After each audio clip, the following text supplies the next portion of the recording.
If you're a kid, please make note of this. It's for your own good.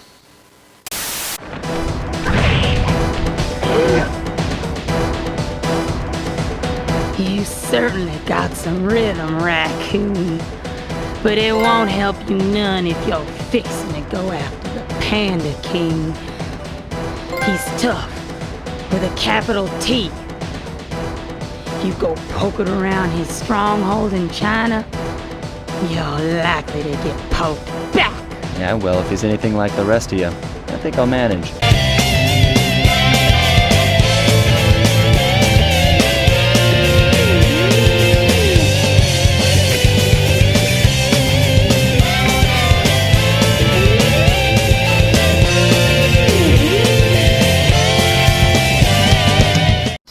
Sly Cooper is a really cool series. No matter what game we're talking about, levels are fun, the characters are really charming, the way each game plays is slick, and there's an overall heart to this franchise that isn't similar to other games of its brethren. I feel like I've gone off about things I don't like about this series in other videos, so I felt like talking about it in a positive way to really show what I enjoy about it, and why I think you should give it a shot. I did do a straw poll a while back asking what I should do for our review marathon, and Sly kind of stole the poll for himself, so he's getting the spotlight first. Don't worry, the others will get their chance some other day. So, Sucker Punch. You might recognize them for Infamous and that recent samurai game that is now Soulsborne, but old Sly Cooper here is who put them on the map. I mean, there was that robot game they did on the N64, but I think that when discussing this company, Sly is among the first we brought up, and rightfully so.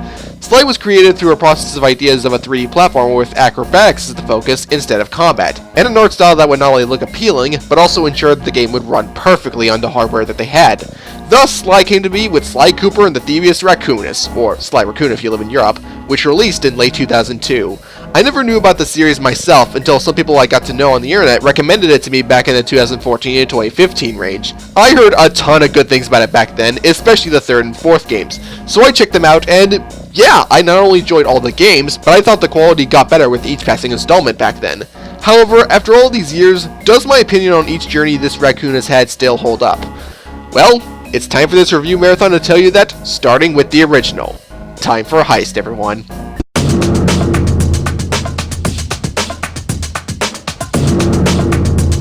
Like many other platformers in the early 2000s, Sly 1 doesn't exactly have a complex story, so to speak of, though I'd say it gets the job done and does a decent job providing some lore into the world.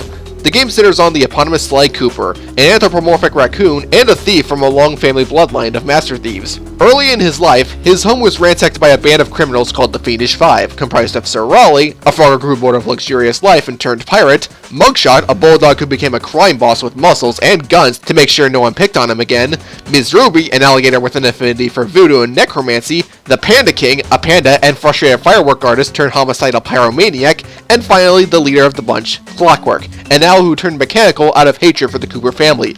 After Sly's parents died, and the pages of the Thievius Raccoonus were stolen on the night Sly was going to inherit it, he's eventually picked up and dropped off at an orphanage where he becomes best friends with Bentley, a turtle who has an amazing intellect and great computer skills, and Murray, a hippo who likes food and is generally cowardly, and that's it. As some years go by, they eventually grow up and begin to fulfill a task of taking down all the members of the Fiendish Five and get all the pages of the book back. And that's pretty much it. From here, it's pretty much explore around and get what you need to defeat the villain of the day before doing the same thing for 5 chapters until the credits roll. I do enjoy the setup, as it does give a good reason for Sly, and by extension the player, to go on this adventure, not just for punishing criminals, but also restoring your family relic and your family name. The motivations here are all intact, so all that's left is writing and characterization, and I'd say it's fine.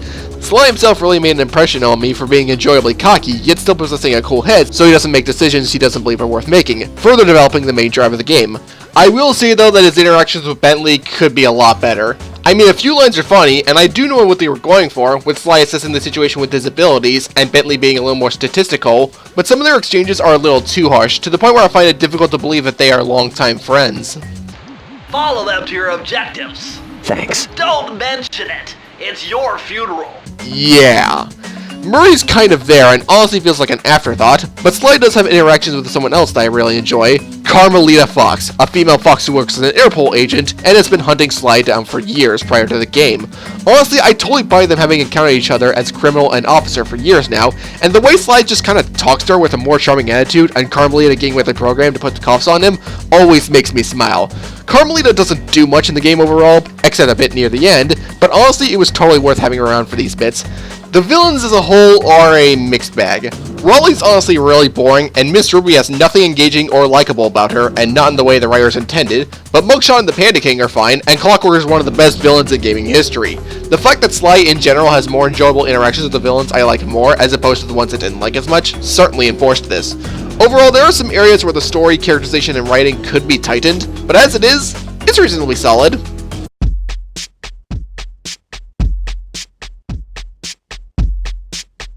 Despite being a 2002 PS2 game, I'd say the game was overall aged pretty well in terms of visuals. For the most part.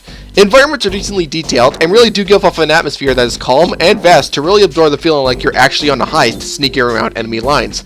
The use of cel shading really creates a vibe that this is a Saturday morning cartoon that you can actually play with. Everything pops out and has a lot of personality, different from what other games had at the time. Each level also has a few parts that are differently themed to stand out, yet still feel connected to them. The first episode does take place by a mechanically enhanced mansion in a rainstorm, but you spend a lot of your time in the mansion and in its furnaces, which are appropriately hot. The second episode mostly takes place in a city and a desert, but there are some levels that take you to alleyways, rooftops, and even a casino to keep things fresh, which I immensely appreciate. I also gotta give credit to the soundtrack and sound design. The music as a whole is relatively relaxing for when you're just walking around, but amps up to a more intense version whenever you're spotted, which I'm a massive fan of. I mean, I really do enjoy this trope as a whole, but here, the changes do give off the exact feeling like you need to run whenever you're spotted. When I said earlier that the devs of Sucker Punch wanted the game to run as perfect as possible, they were not kidding. The game runs at 60 FPS at all times, without any slowdown, and there were barely any waiting times so to speak of, which is a priority I give credit for. There's even some hand-drawn slideshow-esque cutscenes in between chapters, all of which are very nicely drawn and do add more to the game's charm overall. But I did say it aged well for the most part, in that some didn't. Starting with the character models. I mean, most of them do look fine, but the way they're animated, especially in in-game cutscenes, looks very stilted and rubbery. Some are even worse than that and have very awkward facial animations. The worst ones by far are Sly, who I noticed a lot of mouth and eyelid clipping for, which doesn't look right, and the Panda King, who looks like he's about to stretch his jaw down to his chest and swallow a whopper whole. As for glitches, well, aside from what you saw in the intro, I never came across any so to speak of, and even then, it's highly likely that the one I did was something that happened in the HD collection version on the PS3. So worst case scenario is that while both versions perform completely fine, the PS2 version is a little bit more stable. Voice acting is acceptable. Okay, because this was this cast's first time playing these characters, I won't rag on it that harshly, especially given what follows. Whether it's because of a lack of enthusiasm or because delivery did not sound right, there were many lines that could have used another take. Yeah, you can tell in many instances that this is from 2002, but the dated things aren't too distracting, and I see that the presentation as a whole does accomplish its purpose of setting the look and overall feel of the game effectively.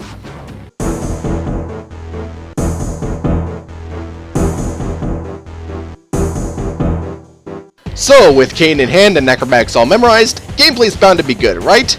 Yes indeed, the game plays quite nicely. Sly controls really well. He constantly moves at a comfortable ground speed, his jump feels like it gives him the exact airtime the levels account for, and the Kane attack gets a decent means of attacking enemies given it has good range and a small cooldown time.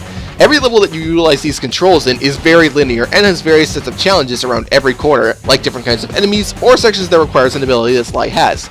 As a side detail, I really enjoy how levels account for the mandatory abilities you acquire by defeating bosses. It makes the more intricate level design even easier to achieve, and feels like you're actively learning more about being a stealthy thief. Speaking of that, upgrades are not relegated to post-boss encounters. There's a lot of optional upgrades scattered throughout each level that can only be accessed via clue bottles scattered in them. These are the only form of collectibles throughout the game, and while they are pretty easy to find, even with my personal problem of accidentally overlooking one and having to backtrack to get it, getting them to unlock a new section of the Thievius Raccoonus is pretty good, and also mandatory to get the best ending, even if most of the upgrades are not that great. A few are cool, like the dive maneuver, manipulating time and not taking damage from waters or pits, but some are tools that are practically useless, and some are just blueprints to that specific level. These blueprints are always unlocked late in an episode, meaning that you only get them for one level to be used in to find clue bottles, maybe two if you're lucky, and that is basically a relic of the past, especially if you're like me and try to get everything on your first run. Although most platforming stealth just requires you to avoid searchlights, security lasers, and dart launchers, it is encouraged that you don't fight enemies you don't have to fight, because of the lucky charm system. It is true that you always kill enemies in one hit, unless it's a boss, but at the cost of this, everything kills you in one hit, unless you have a lucky charm. Now, lucky charms basically act like hit points.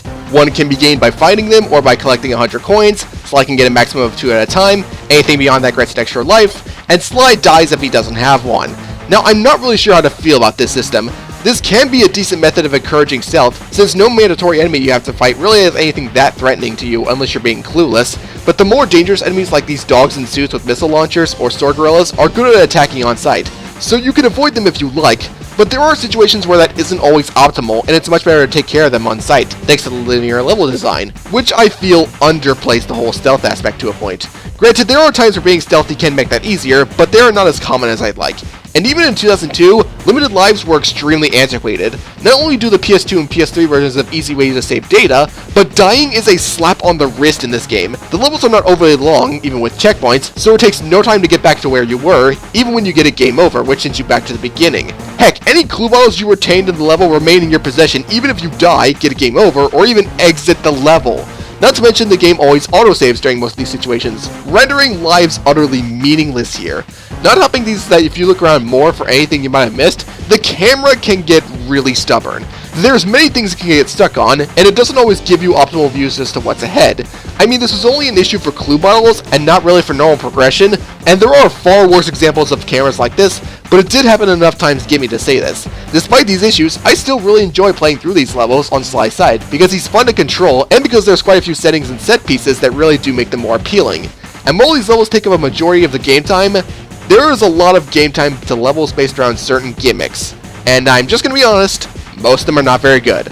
I won't say I found all of them bad, but the majority of them are, because their design can be overall boring, or the controls of them are just overall clunky. I don't enjoy them, but I'm giving special shoutouts to the submarine game in the first episode, which the design makes no sense. Why can't I just grab the key? It's right there! Why am I shooting these chests? Why does the crab immediately getting one result in instant failure? The stationary shooter game in the Final World, where it's impossible to beat without the worst kind of trial and error because they made it in 3 seconds at most, and both levels where you're racing in a van because the controls are bad and the physics are fascinating. I do believe they wanted to include some variety, but these really don't blend in well with the game, and I dread a lot of them, even if they're not that long or that painful to begin with. Boss battles are also kinda hit and miss. They're all really easy and don't take very long to beat in general, though the fight with Miss Ruby does stand out. And not in a good way. The time in between the song and notes is desynced, there tended to be input delay at the worst times, and this was where I encountered that glitch that erased her from existence, ended the fight early, and treated it as a victory. I guess this game understands how much I hate this fight, and so decided to spare me the pain. I might have just listed a big list of things I don't like about this game, and yeah, it is true that many things bother me, but I still do think it's really good at its core, and I think it did a fine job accomplishing its goal it set out to do.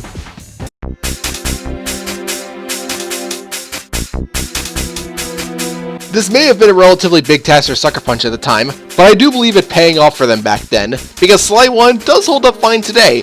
I may have a good deal of issues, but quite a few of them are likely because of first game syndrome, as in they wanted to run some tests to see what works and what doesn't, and expand upon it in the future.